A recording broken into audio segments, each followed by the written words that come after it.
Please, don't leave my mom alone. The tiny voice barely rose above the music echoing through Moonhaven Square, yet somehow it carried farther than the cheers of thousands celebrating the Harvest Moon Festival. Alpha King Kale Ashford stopped mid-step. The royal guards nearly collided behind him as the young king's silver eyes dropped toward the small figure wrapped around his leg. The little wolf pup couldn't have been older than 5. His chestnut hair was tangled from running. His tiny hands clung desperately to Kale's black ceremonial coat, and tears streamed down cheeks still round with childhood innocence. The festival came to a sudden, uneasy silence as every noble, merchant, and villager stared in disbelief. No one approached the Alpha King without permission.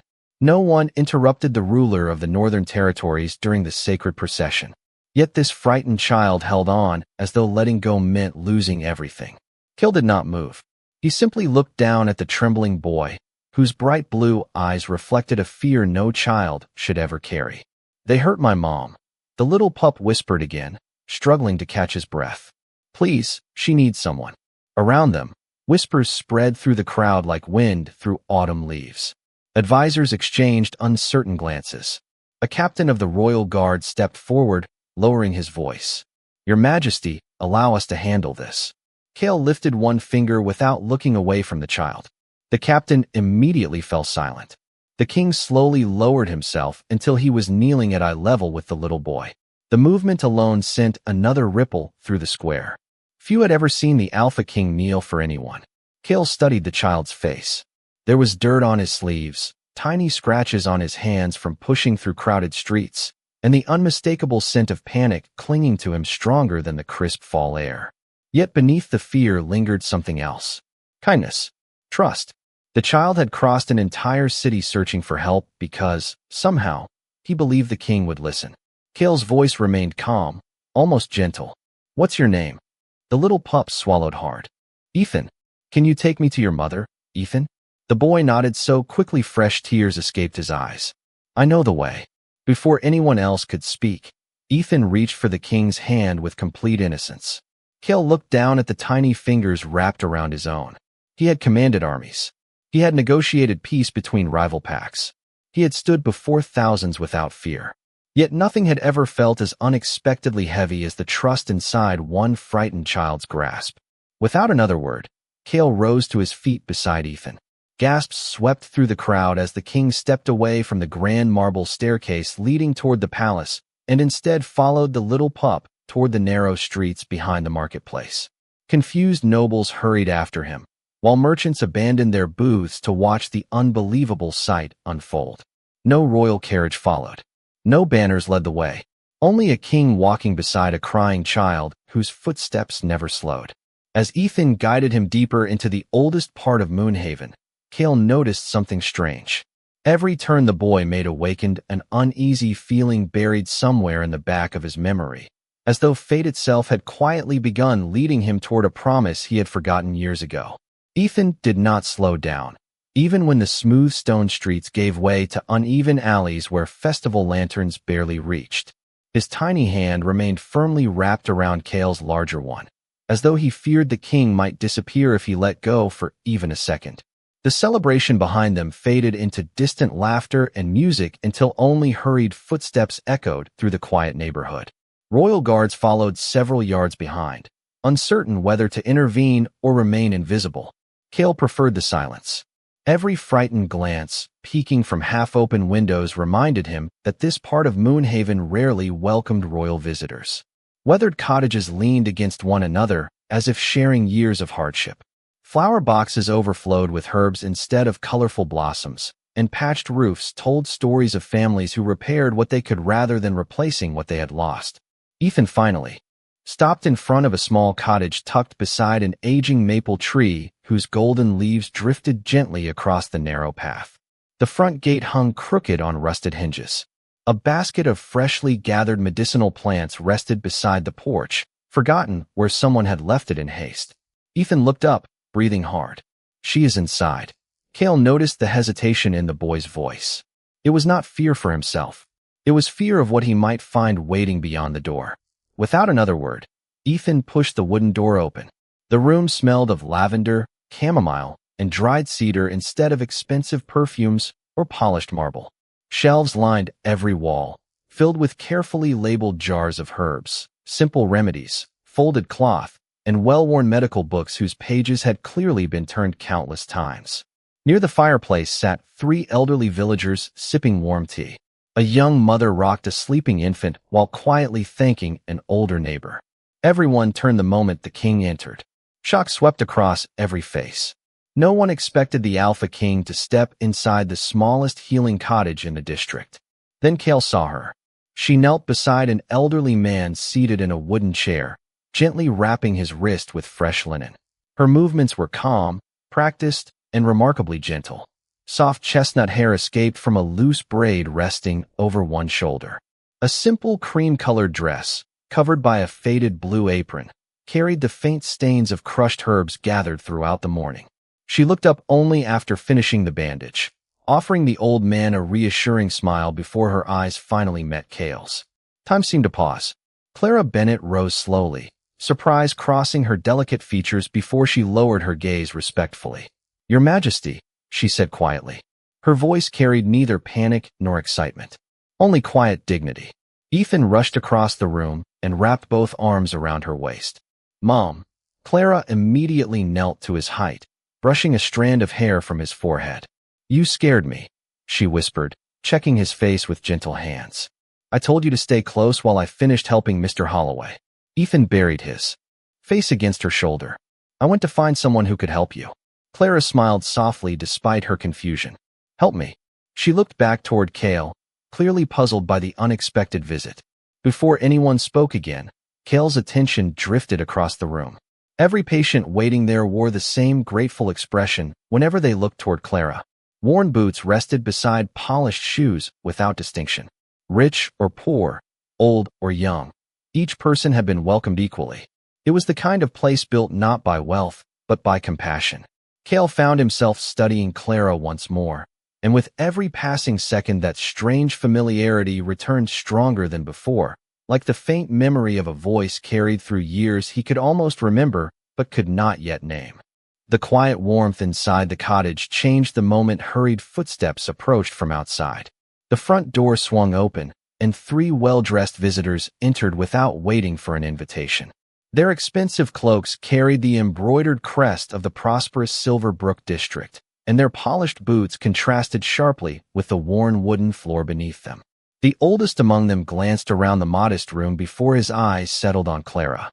His expression remained courteous, but there was a distance in it that did not go unnoticed. "Miss Bennett," he said with a polite nod, "our carriage is waiting. My wife has another one of her headaches." Clara answered with the same gentle smile she had offered every patient before him. "Please tell Lady Hawthorne I will come as soon as I finish here. Mr. Holloway still needs to rest for another few minutes, and little Emma's fever has only just begun to come down." The gentleman frowned slightly. "You always make everyone wait." Clara lowered her eyes for a brief moment. "Because everyone deserves the same care." Her answer carried no resentment, only quiet honesty. The room fell silent. Kale noticed something remarkable. No one inside appeared surprised by her response. It was obvious they had heard words like these from her many times before. An elderly woman sitting near the window smiled warmly. "She has been like this ever since she was a little girl," she said. "If someone knocked on her door, she never asked how much they could pay. She only asked where it hurt." Another patient nodded. "Last winter my grandson became sick during the worst snowstorm we have seen in years. Every road was buried under almost 2 feet of snow. We thought nobody would come." The old man looked toward Clara with grateful eyes. She walked nearly 3 miles carrying medicine herself. Clara looked slightly embarrassed by the praise. Anyone would have done the same. Several people quietly shook their heads. "No," the young mother holding the sleeping infant whispered. "Not everyone." Ethan looked proudly at his mother, as though hearing the stories again made perfect sense to him. To the little boy, kindness was simply who she was. Kale listened without interrupting. Every sentence painted another piece of a woman who seemed completely untouched by bitterness despite living a life that clearly demanded sacrifice. There were no expensive furnishings inside the cottage. No signs of wealth earned from years of healing countless families. Instead, every extra blanket covered a patient. Every shelf held supplies ready for the next visitor. Every corner reflected a life spent giving rather than collecting. His gaze shifted toward the herb basket resting beside the entrance. The leaves had not yet wilted. She had gathered them herself before sunrise. Her hands, though graceful, carried the faint marks of years spent preparing remedies instead of wearing jewelry. They were steady hands, capable hands, familiar hands. Once again that strange feeling stirred inside him, stronger now than before. Somewhere deep within memories long buried beneath duty and passing years, Cale could almost picture another quiet room, another pair of gentle hands wrapping a bandage while a calm voice reminded him that even the deepest wounds could heal if someone refused to give up hope. The memory disappeared before he could grasp it completely, leaving only an unsettling certainty that fate had not brought him to Clara Bennett by accident. Clara thanked the last patient with the same quiet warmth she had shown everyone else. Before carefully placing fresh herbs into small cloth pouches, she apologized to those still waiting, promising she would return before sunset after making one final house call across town. No one complained. Instead, they smiled with understanding, as though kindness had become the language spoken inside this little cottage. Cale watched in silence while Ethan remained close beside his mother, never drifting more than a few feet away. The boy seemed unusually alert, his bright eyes following every movement around the room. When Clara reached for her worn cloak hanging beside the door, Ethan gently tugged on her sleeve. "Do not go alone today," he whispered. Clara brushed his hair back with a soft smile. "Why not?"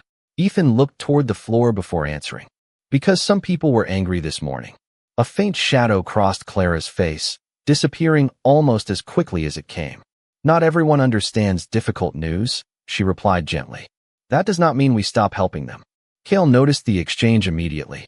There was no fear in Clara's voice, only the quiet patience of someone accustomed to carrying burdens without sharing them. He stepped closer. "What happened this morning?" Clara hesitated.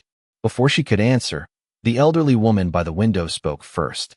The Hawthorne family requested that Clara leave several local families waiting so she could visit their estate immediately. Another patient quietly added. She refused because the children here had high fevers and one elderly neighbor needed treatment first. A middle-aged man folded his cap in his hands. Some people did not appreciate hearing that wealth could not buy a place at the front of her line. Clara offered an apologetic smile, clearly uncomfortable with the conversation turning toward her. It was only a misunderstanding. Ethan shook his head. It was not. His small voice carried surprising certainty. They told everyone she should remember her place. The cottage grew still. Cale looked toward Clara again. She simply rested one hand on Ethan's shoulder. "Kindness does not become smaller because someone refuses to see it," she said softly. "We answer anger by continuing to do what is right." Ethan looked up at her with complete trust. "That is what Grandpa used to say." Clara smiled, though sadness briefly flickered across her eyes. "Yes, he did." Cale found himself studying the bond between mother and son. Ethan did not admire Clara because she was strong in the way warriors admired strength. He admired her because every promise she made, she kept. Every frightened person who entered this cottage left feeling less alone. Even now, after a difficult morning, she thought first about returning to patients who still needed her. That quiet resilience unsettled Cale more than any battlefield ever had. His advisors often spoke of loyalty being earned through victories and power. Yet inside this tiny cottage, loyalty had been earned through compassion offered one person at a time. As Clara adjusted her basket of herbs and prepared to leave, Ethan instinctively reached for her hand. Without realizing it, Cale noticed himself doing the same. Stepping beside them as though protecting their path had already become the most natural decision in the world. Clara looked at him with gentle surprise. "Your Majesty, there is no need to trouble yourself." Cale held her calm gaze for a long moment before answering. "I do not believe this is trouble." Somewhere deep within him, the forgotten feeling returned again, stronger than ever, whispering that this simple walk through the quiet streets of Moonhaven was about to uncover a truth neither of them had been ready to face. The afternoon sun cast long golden shadows across Moonhaven as Clara, Ethan, and Cale walked through the quieter streets beyond the festival square. People paused whatever they were doing the moment they recognized the Alpha King beside the humble healer. Bakers stepped out of their shops. Children stopped chasing one another through the market. Shopkeepers lowered their voices until the entire street seemed to hold its breath. Clara appeared almost unaware of the attention. She greeted familiar faces with the same gentle smile she always offered, asking one elderly man whether his knee felt better and reminding another family to keep fresh water beside their daughter's bed while the fever passed. Cale noticed something unusual. Every conversation centered on someone else's well-being. Never once did Clara speak about herself. They eventually reached an elegant stone residence surrounded by neatly trimmed hedges and iron gates polished until they reflected the afternoon light. Ethan instinctively moved closer to his mother's side. Before anyone could knock, the front door opened. Lady Eleanor Hawthorne stepped onto the porch wearing an immaculate emerald dress. Her composed expression shifted into surprise as she recognized the royal crest embroidered across Cale's cloak. She immediately offered a respectful bow. "Your Majesty, we did not know you would honor our home." Cale acknowledged her politely, but said nothing. His attention remained on Clara. Lady Hawthorne turned toward the healer with restrained embarrassment. "Miss Bennet, I may have spoken too harshly this morning." Clara answered with calm sincerity. "I understand you were worried about your husband. That is never something to apologize for." The older woman lowered her eyes. "No, I allowed my worry to become pride." She took a slow breath before continuing. "After you left, my husband reminded me that years ago you treated our daughter without accepting a single dollar. I had forgotten that kindness." Ethan quietly looked up at Cale, then back toward Lady Hawthorne. His small shoulders relaxed for the first time since leaving the cottage. Lady Hawthorne stepped down from the porch and extended a neatly folded envelope toward Clara. "This is payment for every visit you refused to charge us for. Please accept it." Clara gently folded the woman's hand back around the envelope. "Use it to help another family instead. There are many who need far more than I do." Complete silence followed her words. Even the royal guards exchanged quiet glances. Cale watched the exchange with growing admiration. There had been no argument, no anger, no attempt to prove anyone wrong. Clara had answered wounded pride with quiet grace, and somehow that response carried more strength than any command ever could. Lady Hawthorne's eyes filled with grateful emotion. "I understand now why everyone in this district trusts you." She smiled warmly toward Ethan. "Your mother reminds us that dignity cannot be purchased." As they turned to leave, Cale looked back at the elegant home and then toward the modest healer walking beside her son. His voice finally broke the peaceful silence. "Miss Bennet." Clara glanced toward him. "Yes, Your Majesty." Cale spoke carefully, almost as though he feared the answer before asking the question. "Has anyone ever told you that we have met before?" Clara searched his face with quiet curiosity. After several thoughtful seconds, she slowly shook her head. "No," she replied softly. "But for some reason, when I first saw you today, I felt as though I should already know your eyes." At those words, the forgotten memory stirred again inside Cale's heart, clearer than it had ever been before, and for the first time he realized it was no longer a distant feeling. It was a memory waiting to be remembered. The walk back toward the healer's cottage felt strangely quieter than before. Festival bells drifted across the city from far away, but Cale barely heard them. Clara's final words echoed again and again inside his thoughts. "I felt as though I should already know your eyes." It was impossible, yet every instinct he possessed insisted otherwise. They reached a small stone bridge crossing a narrow stream where autumn leaves floated lazily with the current. Ethan spotted several ducklings paddling through the clear water and hurried ahead, laughing softly as they followed their mother across the gentle current. For the first time all afternoon, the little boy looked completely carefree. Clara watched him with quiet relief before resting both hands on the weathered wooden railing. "He forgets his worries quickly," she said with a grateful smile. "Children should be allowed to keep that gift for as long as they can." Cale stood beside her, watching the sunlight shimmer across the water. "You carry his worries instead."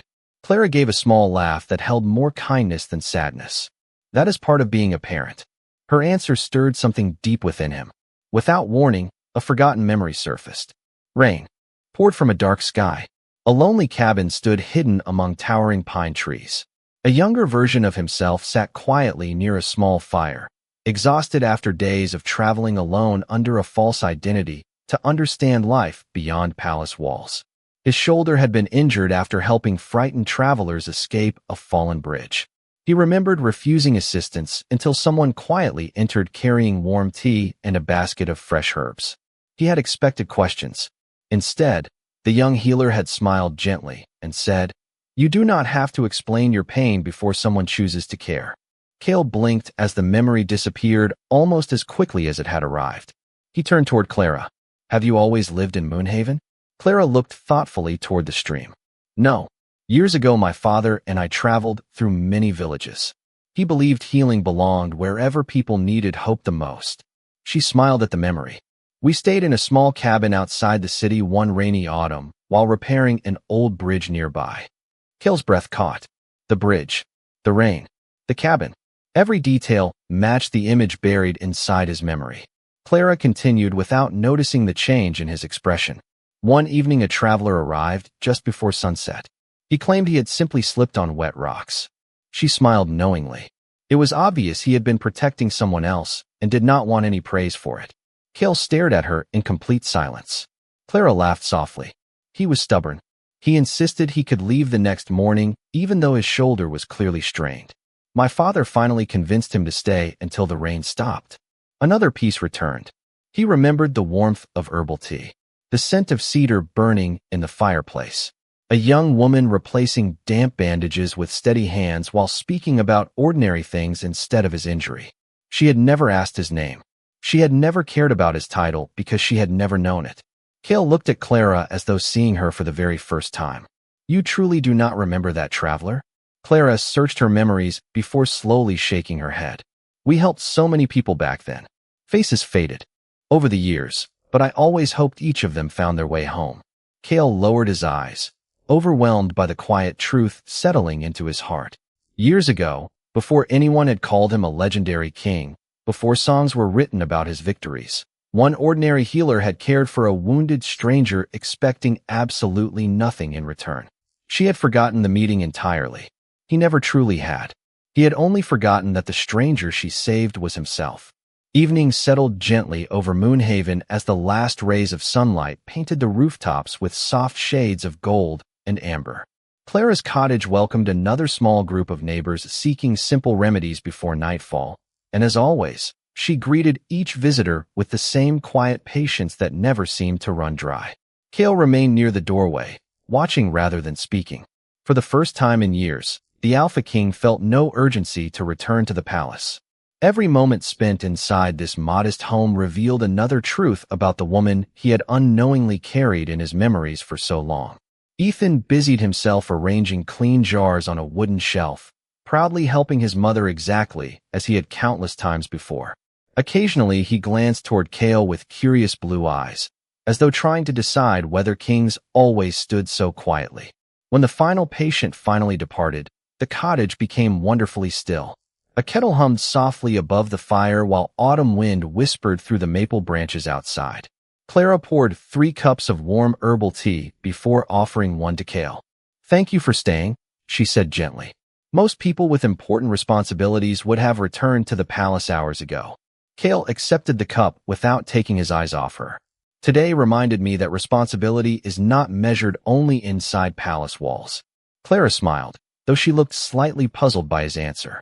Ethan climbed onto a small wooden chair beside the fireplace, swinging his feet as he listened. "Mom says every person matters," he announced proudly. "She says even if nobody else notices them." Kale looked toward the little boy. "She is right." Ethan grinned before asking the question only a child could ask without hesitation. "Do kings ever get lonely?" Clara looked embarrassed. "Ethan," but Kale simply smiled. "Sometimes." Ethan nodded thoughtfully. "Mom says lonely people smile the most when someone remembers them." Silence settled over the room once again. Clara lowered her eyes, gently stirring her tea. "He listens more carefully than people realize." Kale's heart tightened. Without thinking, he reached toward the small table where several old journals rested beneath a folded cloth. One leather cover caught his attention. Time had faded its rich brown color, but careful handwriting remained visible across the front. Clara noticed his curiosity. "Those belong to my father." She carefully opened the oldest journal. Pressed between two pages rested a single dried maple leaf beside a tiny charcoal sketch. Cale froze. The drawing showed a young traveler sitting beside a fireplace with one shoulder wrapped in a fresh bandage. Although the face had been left unfinished, the long dark coat and simple traveling pack were unmistakable. Clara laughed softly. My father liked sketching people he believed would someday do something meaningful. She traced the edge of the page with one finger. He wrote that this traveler carried more responsibility than anyone should bear alone. Cale slowly reached for the journal, his hands unexpectedly unsteady. Beneath the sketch appeared one carefully written sentence. Some leaders change kingdoms with power. The greatest ones first learn compassion while nobody is watching. Cale closed his eyes for a brief moment. Those words reached deeper than any royal decree ever had. When he looked back at Clara, she was studying him with quiet concern. Are you all right? She asked softly. Cale opened his eyes and finally understood why fate had led Ethan across an entire city that morning. The frightened little boy had not merely searched for the strongest alpha in the kingdom. He had unknowingly reunited two lives that had quietly changed one another years before. And as the firelight reflected gently across Clara's face, Cale realized the story he believed had begun that afternoon had, in truth, started long before either of them understood its meaning. Morning sunlight spilled across the grand steps of the royal hall as citizens from every district gathered after receiving an unexpected royal summons. Merchants stood beside craftsmen. Noble families shared space with village healers. Even Lady Eleanor Hawthorne waited quietly among the crowd, uncertain why the Alpha King had called so many witnesses together. Clara arrived carrying her familiar basket of herbs, believing she had simply been invited to offer medical assistance during the gathering. Ethan held her hand tightly, gazing up at the towering palace with wide-eyed wonder. He had never stood inside the royal courtyard before. Cale stepped onto the marble platform dressed not in elaborate ceremonial robes, but in the simple black cloak he had worn the day Ethan found him. The choice did not go unnoticed. It reminded everyone that what would be said today belonged to truth rather than tradition. His silver eyes slowly moved across the crowd before resting on Clara. Years ago, he began calmly. A traveler was welcomed into a small cabin during a storm. Curious whispers spread through the courtyard. The healer inside that cabin never asked his name. She never asked his rank. She saw only someone who needed compassion. Clara listened quietly, still unaware that every word described her. Cale continued, his voice carrying across the silent square.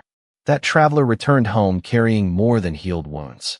He carried a lesson he has never forgotten. He descended the marble steps until he stood directly before Clara. Ethan looked from his mother to the king, trying to understand why everyone had become so still. Cale gently accepted the old journal Clara had brought with her and raised it for all to see. This journal preserved a memory that I failed to recognize until yesterday. The healer who changed my life expected nothing in return. She asked for no reward. She did not even know she had helped her future king. Clara's eyes widened with quiet disbelief as understanding slowly appeared across her face. Around them, nobles exchanged astonished glances while ordinary citizens smiled with growing warmth. Lady Eleanor lowered her head respectfully. Several elderly villagers nodded through grateful tears.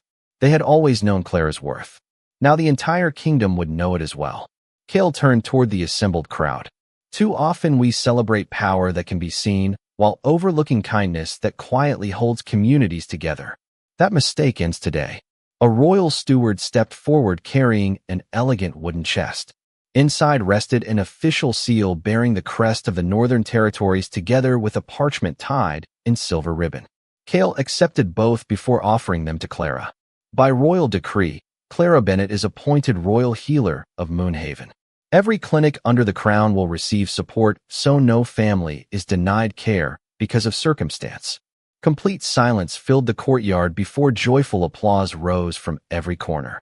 Clara looked down at the royal seal without reaching for it immediately. Your Majesty, she said softly, I have only ever done what anyone should do. Cale smiled with quiet admiration. That is precisely why you deserve it. Ethan could no longer contain his excitement. He threw both arms around his mother's waist before looking proudly at everyone watching. I told you she helps everybody. Laughter rippled gently through the crowd, replacing the uncertainty that had filled the square only moments before. As Clara finally accepted the royal seal with humble gratitude, Cale realized that no victory won in battle had ever felt as meaningful as watching an entire kingdom rise together to honor a woman whose greatest strength had always been her unwavering kindness. The weeks that followed transformed Moonhaven in quiet ways that no festival ever could. The little healing cottage remained exactly where it had always been beneath the old maple tree, but now its shelves were filled with fresh supplies delivered from every corner of the kingdom. Families who once worried about choosing between medicine and food no longer faced that impossible decision.